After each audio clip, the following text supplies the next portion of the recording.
Ketua, para Wakil Ketua, dan para anggota DPR RI dan DPD RI yang saya muliakan. Dalam RAPBN tahun 2021, defisit anggaran direncanakan sekitar 5,5% dari PDB atau sebesar Rp971,2 triliun. Defisit ini lebih rendah dibandingkan defisit anggaran tahun 2020 sekitar 6,34% dari PDB atau sebesar Rp1.039,2 triliun. Anggaran kesehatan direncanakan sebesar Rp169,7 triliun atau setara 6,2% APBN dan diarahkan terutama untuk peningkatan dan pemerataan dari sisi suplai serta dukungan untuk pengadaan vaksin, meningkatkan nutrisi ibu hamil dan menyusui, balita, penanganan penyakit menular, serta akselerasi penurunan stunting. Kemudian juga untuk perbaikan efektivitas dan keberlanjutan program jaminan kesehatan nasional serta penguatan pencegahan, deteksi, dan respon penyakit serta sistem kesehatan yang terintegrasi. Anggaran pendidikan tahun 2021 sebesar Rp549,5 triliun atau 20% dari APBN akan difokuskan untuk meningkatkan kualitas SDM, kemampuan adaptasi teknologi, peningkatan produktivitas melalui pengetahuan ekonomi di era industri 4.0. Pemerintah akan melakukan reformasi pendidikan melalui transformasi kepemimpinan kepala sekolah, transformasi pendidikan dan pelatihan guru, mengajar sesuai tingkat kemampuan siswa, standar penilaian global, serta kemitraan daerah dan masyarakat sipil.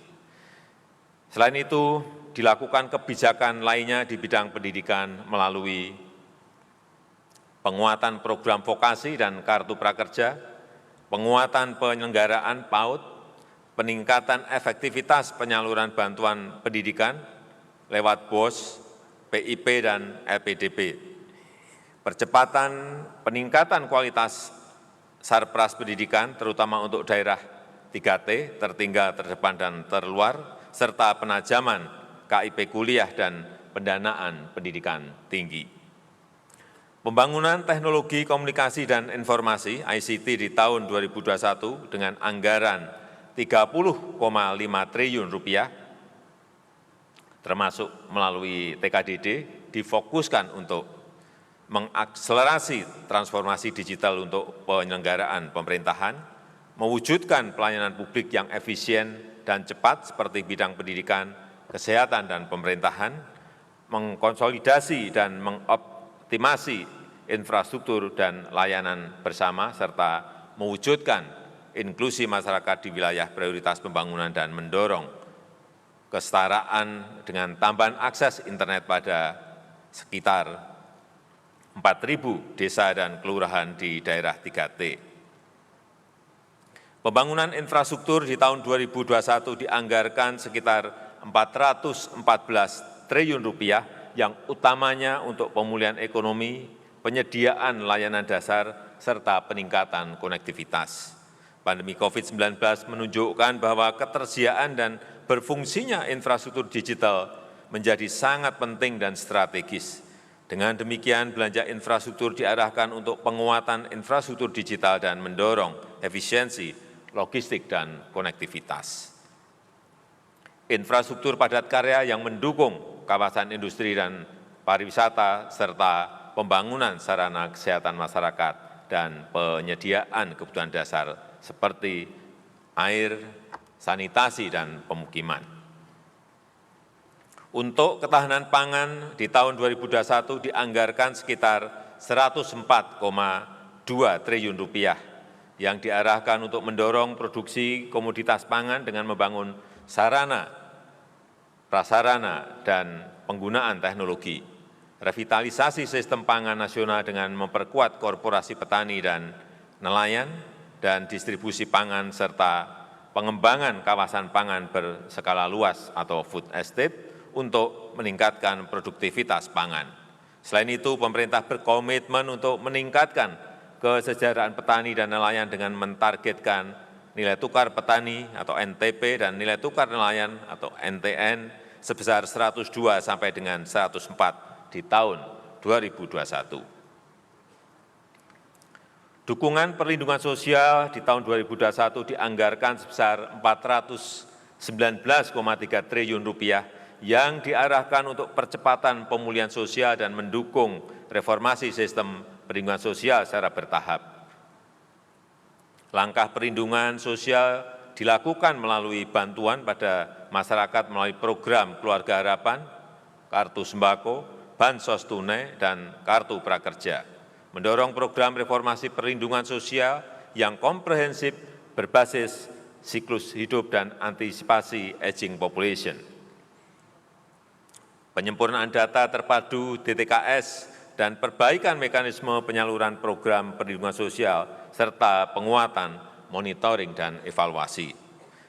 Reformasi sistem perlindungan sosial secara bertahap ini sangat penting dalam mendukung upaya pengentasan kemiskinan ekstrem di tahun 2024. Pembangunan pariwisata di tahun 2021 dianggarkan sebesar Rp14,4 triliun yang diarahkan untuk mendorong pemulihan ekonomi di sektor swasta, di sektor pariwisata. Kebijakan yang dilakukan melalui pemulihan pariwisata dengan pengembangan destinasi pada 5 fokus kawasan Danau Toba, Borobudur, Mandalika, Labuan Bajo, dan Likupang. Pengembangan aspek 3A, atraksi, aksesibilitas, dan amenitas, serta peningkatan pada 2P, promosi dan partisipasi pelaku usaha swasta. Pendekatan storynomic tourism yang mengedepankan narasi konten kreatif, living culture, dan kekuatan budaya serta pemanfaatan skema KPBU dalam membangun pusat-pusat hiburan seperti theme park yang akan menyerap banyak wisatawan. Berbagai kebijakan belanja negara secara keseluruhan diharapkan dapat mendorong tercapainya sasaran pembangunan pada tahun 2021, yakni tingkat pengangguran 7,7 sampai dengan 9,1%, tingkat kemiskinan di kisaran 9,2 sampai dengan 9,7% dengan menekankan pada penurunan kelompok miskin ekstrim, tingkat ketimpangan di kisaran 0,377 sampai dengan 0,379, serta indeks pembangunan kualitas manusia IPM di kisaran 72,78 sampai dengan 72,95.